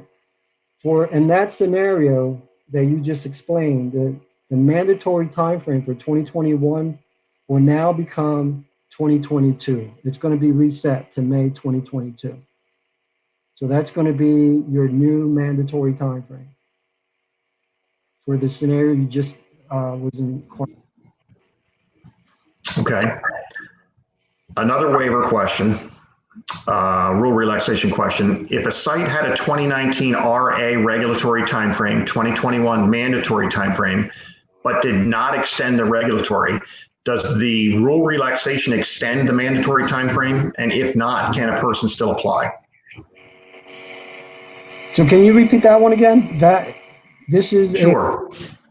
Sure. So this is a site that had a 2019 RA regulatory timeframe. right. So that's the 2021 mandatory timeframe, but they did not extend the regulatory. So the 2019 RA was there. They didn't get an extension. Does this week's rule relaxation extend that mandatory timeframe? And if not, can they still apply? No, it does extend the mandatory timeframe to 2022. Right. And that So particular regulatory- case, though, would Right, still. So that would basically give you the groundwater cases for 2014. 5 years makes the regulatory 2019, which the mandatory was 2021. So now your new mandatory will be 2022. Do you want to, Rafael, do you want to speak to the fact that if someone misses a regulatory timeframe, do they still have the ability to apply for an extension? Well, extension for what? So if the regulatory timeframe passed, and I think that's part of this question, the regulatory timeframe passed, but they did not apply for an extension. So they did not meet the compliance timeframe for the 2019. Can they apply for an extension of the mandatory timeframe if it was needed? Well, I don't want to get into too many details, say specific cases, but the mandatory timeframe has been moved to 2022 in that scenario. However, the criteria we use for when we process extension requests are, did they come in time, 30 days or 60 days, depending if it's regulatory, mandatory, and if the site is in compliance. Did they miss a previous regulatory timeframe? So it's in their best interest in this scenario that they get the work done before 2022. Okay, thank you. Another question. Will the new timeframes be reflected in data miner? I'm assuming this question relates to the rule relaxation. Will the new timeframes be reflected in data miner, SRP site detail activity tracking report, case tracking report, or both? Well, the reports all pull from NGEMS. So yes, they'll be reflected in both the case tracking tool and the site search report, activity tracking detail report. Both reports pull from the same place. So. Okay. Here is a general question. If an RI or RA extension request is submitted and it is shown in DEP data miner case activity tracking, does it mean the extension was approved? Can you repeat that one more? I just want to make sure. If an extension request is submitted, and the example that's being raised is for an RI or RA, and it appears in DEP data miner case activity tracking, does that mean that the extension was approved? Correct. If the dates were changed, that would mean, again, I don't know the details, but in general, like I showed you one of the slides, if activity tracking reflects that we got an extension request and it has a completed date, and you see that the dates change, that's a good indication that it got approved. If it was denied, then you would get a denial letter. If it hasn't been processed, then the extension request task would not have a completed date. And that's one of the slides I was trying to show you. I'm not sure if I can go back to it, but that's one of the keys. If you see that the task for an extension request was completed and you see that the dates changed in activity tracking, that's a good indication that it was approved. Because again, if it's a regulatory timeframe extension, they're deemed approved unless you get a denial letter. So you're not going to get anything back from us. Okay. This particular question, I'm assuming it's timeframe notification forms required related to the rule waiver? No, I mean, we're not we're going to reset all the timeframes. A form is not required to make the changes. Just be aware, though, that this waiver only applies to cases that fall within March 9th and today, basically. Because it could end today or it can end tomorrow. Except the May 6th, the sites that are subject to the statutory RI timeframe. Those are getting automatic one-year extensions. However, everything else, it's on a day-by-day basis. So if you have a site with a date that's in July, for example, you may want to consider submitting your extension request at least 30 days prior if it's a regulatory time frame. Or if you have a site with a mandatory that's in July, submit it 60 days prior, because we don't know when it's going to end. So you want to be able, you want to make sure you have your extension requests in.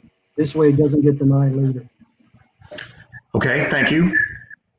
For a site with a negotiated ACO and an extended mandatory timeframe to May of 21, is that an automatic extension? And is it 1 year or 455 days? Well, that one I would have to get back to you on. I know ACO dates do get the 455 days per the rule waiver. And it will reset all the dates in the ACO. As far as if it's a case that was subject to the statutory time frame, that piece I would have to confirm, and we can get back to you on that. Okay, so that particular question they should direct to you via email. Correct. Okay. And I saw further back, one of the very first questions we had talked about a specific case example for an RA regulatory timeframe 2023, where an extension was put in. I would suggest that question be directed directly to email because it is related to one specific site. Here's a general question. If a pre-1999 case has a May 21 RA regulatory timeframe that is extended to May of 22, is your RA timeframe extended to May of 23, from May of 23 to May of 24? Yeah, that one, I kind of lost you on that one. Can you repeat that one? I'm sorry. If your pre-1999 case has a May 21 RA regulatory timeframe that's extended until May of 22, is your mandatory RA timeframe then extended from May of 23 to May of 24? So in other words, you're getting the 1 year for the RA. Are you getting another year for the mandatory? Right. Yeah, that one I have to digest. And okay. I would just send the email because now we're getting into too many dates and it gets a little late. I just want to make sure that I understand the question correctly. Sure. I commit to an answer. But I can respond to that, and we'll jot it down and we'll respond to it.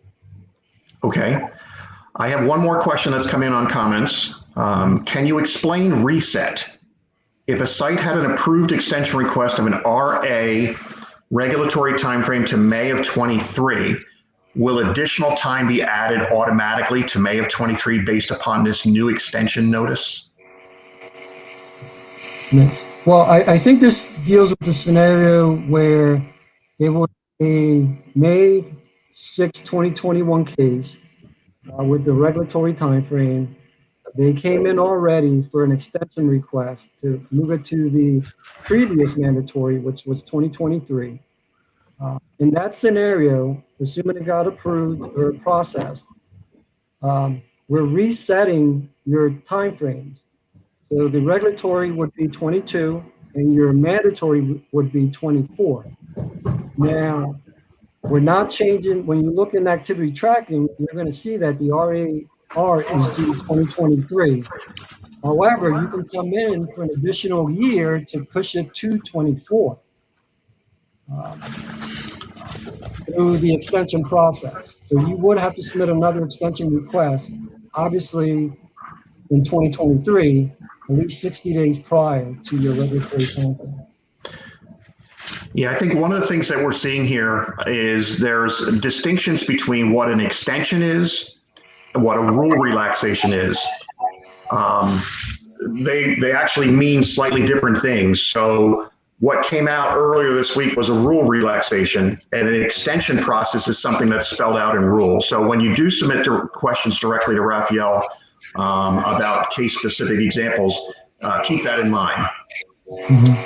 Rafael, if you have time, we have one more question. Sure. If a regulatory timeframe extension was submitted in late 2020 and is still under review, so it's not shown in Data Miner, will the DEP still review that request, or will it not be reviewed? Well, it's possible. Again, this could be site-specific. It depends when in 2020 it was submitted. It's possible it was submitted, or their due date was after March 9th, and we were still waiting for how to process these regarding how many days. So I would email me with the specific PI, because we do have quite a few that are pending that came in early in the beginning of the year after March 9th that we still have on hold. But because again, I mean, it depends how many days they requested. But what we're going to do is we're going to make those adjustments. We're going to go through those that were submitted pending and get those cleaned up. So, you know, I'm not sure the details regarding this specific question. So the best thing to do is email me with that PI, and I would definitely look into it. But just to let you know, we do have about 10 to 15 that came in early on that are still pending. Bill, Okay, thank you, Rafael. Bill, can I just make one comment? Yes. That to get the relaxation of the rule, you need to have an LSRP retained for the site. Correct. There's not an LSRP retained. None of this applies to them. Right, that is one of the conditions in the rule, correct. Thank you guys for that clarification. That concludes the morning sessions, the 4 morning sessions for the DEP topical presentations. There are 2 additional topical presentations that are going to take place between 2:30 and 3:30 this afternoon. Those topical presentations are going to touch on receptor evaluation and VI issues, and also data upload problems, administrative issues. So hopefully you can join us at that time. And I want to thank all of the DEP presenters for joining us this morning, and I hope that you all found these sessions to be informative. If we did not get to your questions, please direct those questions directly to the individual presenters for the DEP. And thank you all for joining us. Thank you.